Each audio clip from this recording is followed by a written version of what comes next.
제23강 두견과 앵무, 닭에 대해서 살펴보도록 하겠습니다. 먼저 학과집의 내용을 살펴보도록 하죠. 두견이라 여러분 기억하시죠? 두견화 배웠죠? 네, 진달래꽃 두견화. 두견, 접동새, 소쩍새입니다. 촉재지오니 화의 원조하니 명활두우라 춘산 명월의 장호 불력이로다. 촉재 총나라 임금의 혼이 화해에서 원망하는 새가 되니 이름하기를 두라 이른다. 봄산 밝은 달에 길게 불력이라 부르는구나. 앵무라 농산지주해라 성성능 언어고로 호활 녹의 사자로다. 앵무다 농산의 새다. 소리가 능히 말하고 말하는 고로 녹의 사자라 부른다. 개라 닭이라 주홍지 소화고로 주홍이 화하여 된 바로 세상 세인이 호활 주주라. 야서 우시하야 사신이 명하니 기성개개로다.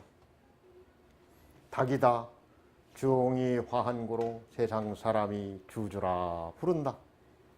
밤에는 횟대에 깃들고 새벽을 맡아서 울으니 그 소리가 개개하구나. 이런 표현. 몇 가지 어려운 글씨들이 좀 있네요. 네. 뭐 두견이라고 하는 것은 새를 나타내는 명사이기 때문에 네. 혼 사람이 죽어 혼이 되는 것이죠. 혼백이라고 합니다.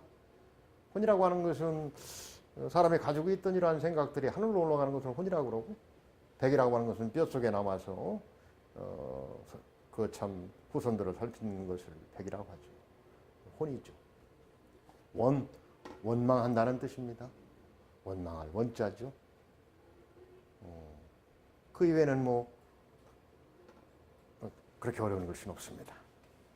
앵무를 이렇게 표현합니다. 앞에 있는 글씨만 따로 쓰게 되면 영자, 무자인데 세 조자를 같이 합쳐서 앵무새 무입니다. 농산 특정 지명입니다. 중국 섬도성에 있는 산을 농산이라고 하는데 농. 뭐 그 외에는 그렇게 어려운 글씨는 없는 것 같네요. 붉을 주자, 하라비 용자, 주주, 깃들일 서, 횟대시. 횟대라고 하는 것은 옛날에 여러분들 닭을 갖다가 닭장을 보면은 가운데에다가 이러한 막대기를 하나 갖다 설치를 해주죠. 닭이 횟대에다가 발을 걸치고 그러고서 잠을 잡니다. 횟대, 그거를 횟대라고 하는 횟대 시자입니다.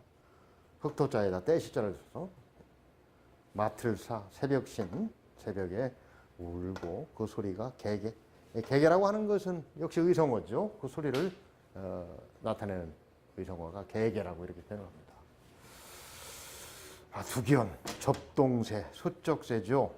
봄이면은 참, 뭐 지금도 우리 소쩍새 소리를 많이 듣습니다. 총나라의 임금이었던 망제가 망국의 서름을 두고 쫓겨나죠. 고향을 한번 찾아가서 다시 왕노릇을 해야 될 텐데 결국 그걸 하질 못하고 그 원통함을 아주 그냥 가슴에 새기다가 결국은 죽어서 두견새가 됐다고 그래요. 그래서 그 원망하는 새가 됐는데 그것을 두라고 합니다. 원래 촉제의 이름을 두라고도 이렇게 얘기하는 사람도 있습니다. 총나라 망제의 이름이 두. 근데 이제 여기에서는 그 새를 명활 이름하길 두라고 한다 이렇게 표현합니다. 춘산명월에 불효기를 길게 계속 길게 부르는구나. 이 불효기라고 하는 표현이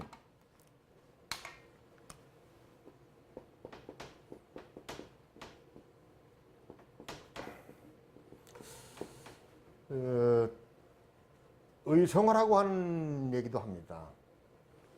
소쩍새가 부를 때 그 표현을 불효기 이렇게 해가지고 우는 소리를 나타낸다라고도 얘기를 하고, 흑자는 돌아간만 갖지 못하다 이렇게 또 해석하는 사람도 있고, 이 여자를 갈여자라고도 봅니다.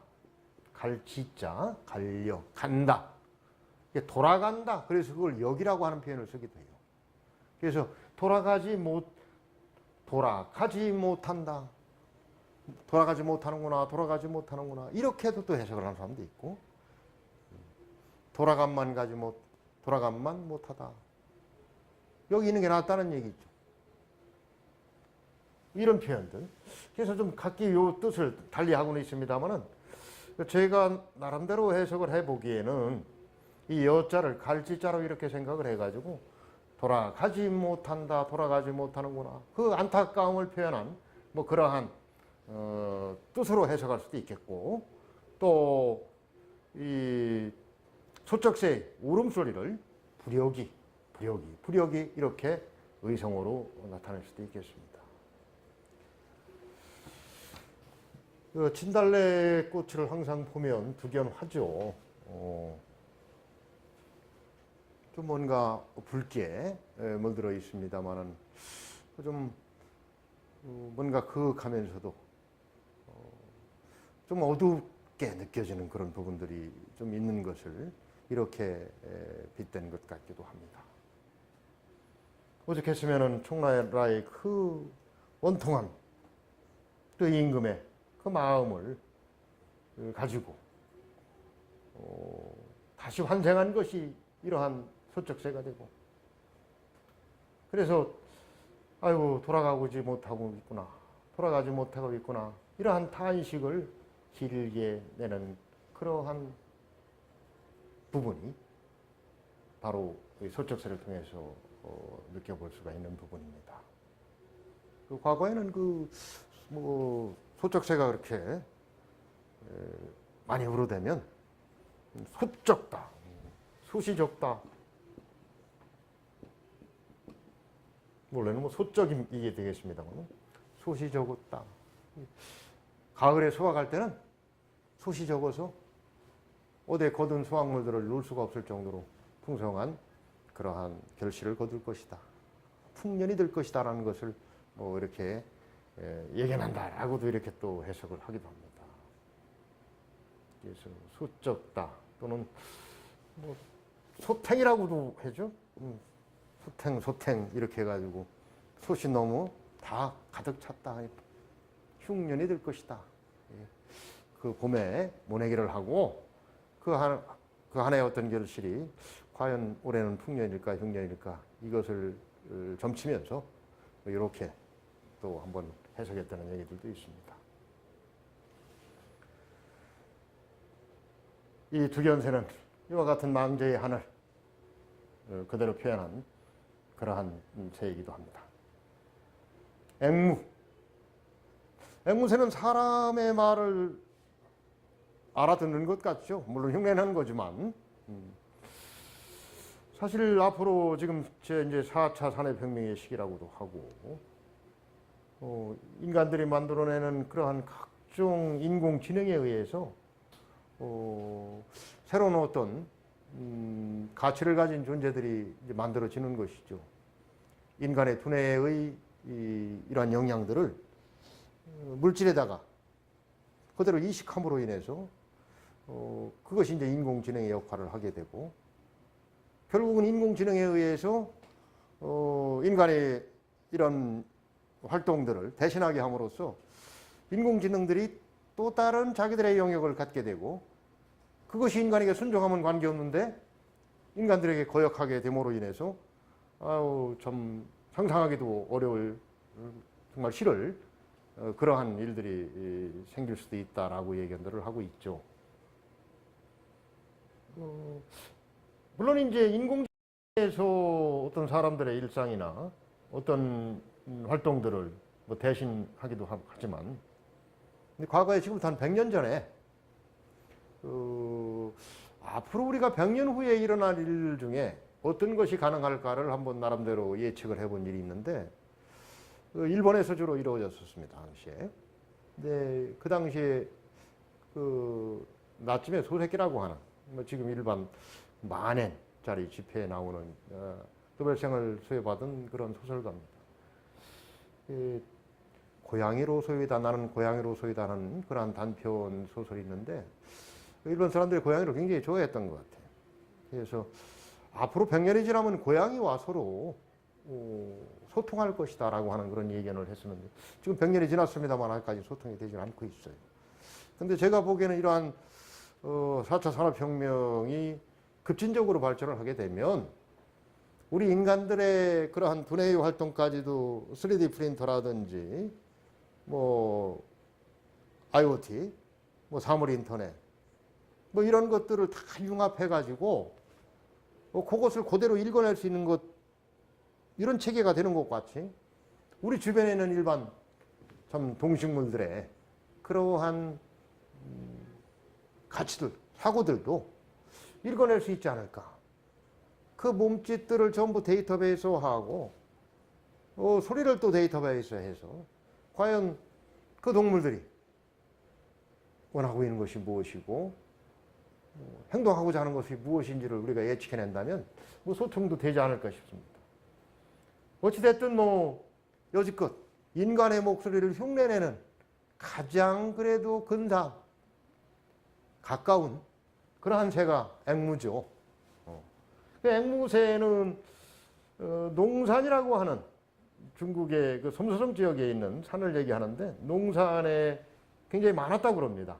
그래서 농산의 새라 이렇게 표현을 하고 있습니다. 그 소리가 능히 말할 수 있어, 사람의 말을 할 수 있는 그러한 어떤 성대 구조가 되어 있는 모양이죠. 노구이 사자로다. 녹색 옷을 입은 사자, 불일사자입니다만은, 이 사자라고 하는 표현은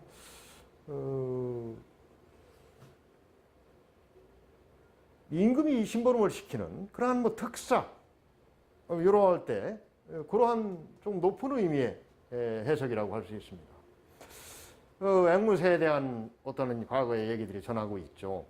노구의 사자가 된 이유가 있는데, 중국 당나라 때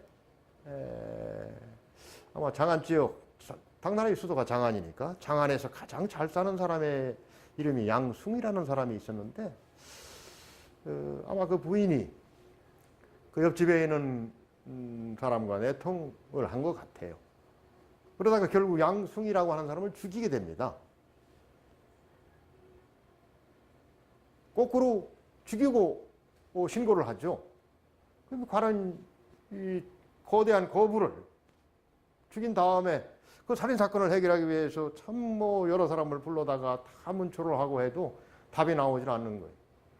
그래서 그걸 수사하는 수사관이 양숭이의 집을 갔더니 집에 있는 이 앵무새가 말하기를 양숭이를 죽인 것은 바로 그 부인과 이웃집에 밀통하던 남자의 소행이다라고 하는 것을 그대로 고하게 되죠.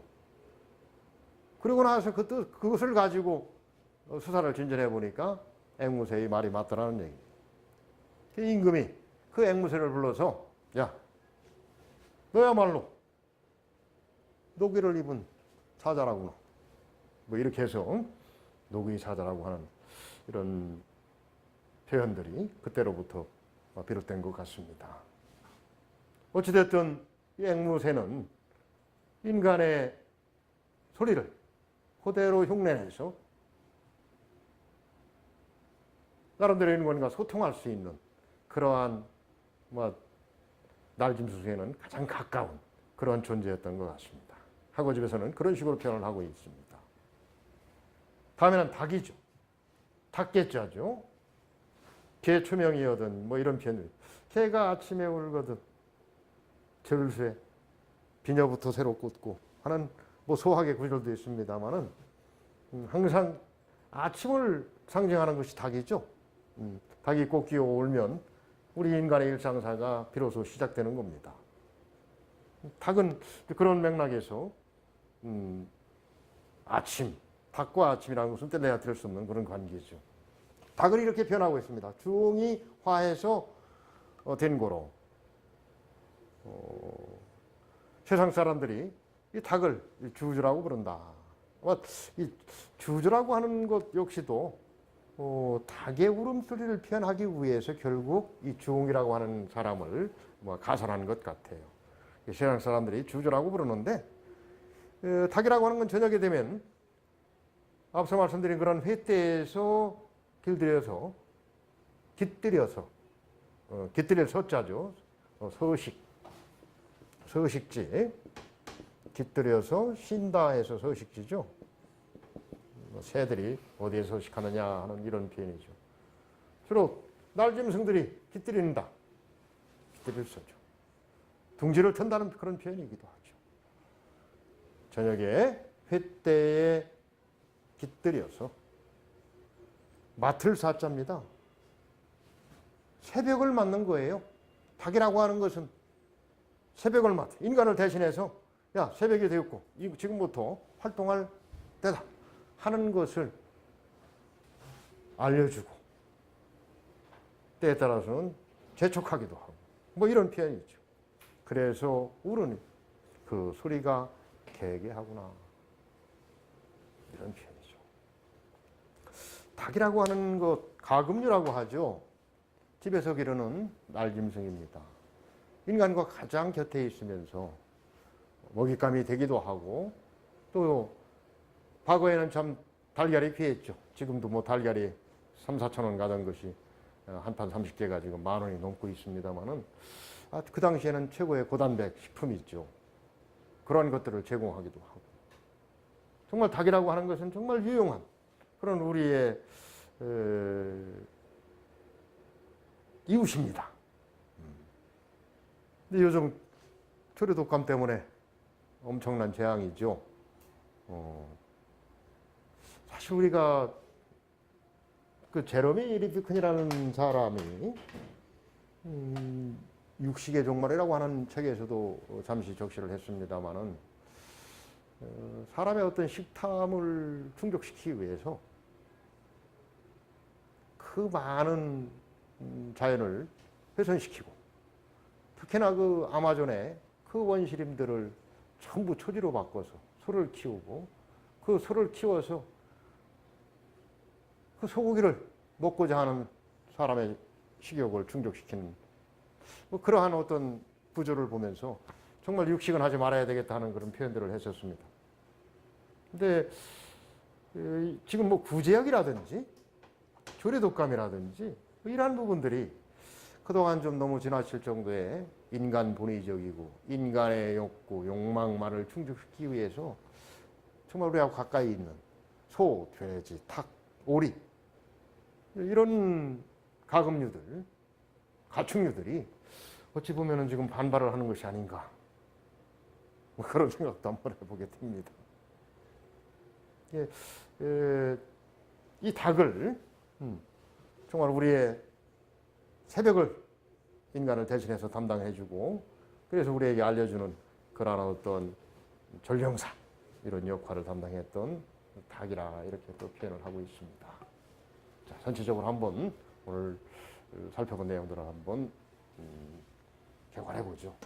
득연이라 촉재지혼이 화의 원조함. 촉재지혼이 화해서 원망하는 새가 되었으니 이름하기를 두으라 한다. 봄, 산, 밝은 달에 부력이라 하면서 길게 울어대는구나. 앵무라 농산의 새다. 소리에 능히 언어를 아는고로 부르기를 누구의 사자라 한다.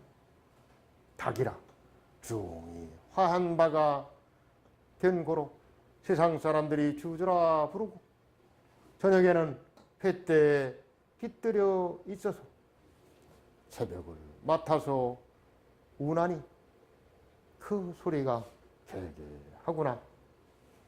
과거의 성도법에 의해서 한번 살펴보죠. 두견이라 족제제혼이 화의 원조하니 영활두라 춘산명월에 장호 불역이로다.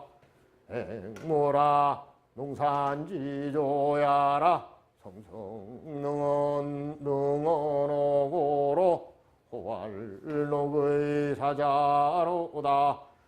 개라 중지소하고로 세연의 호활주주라.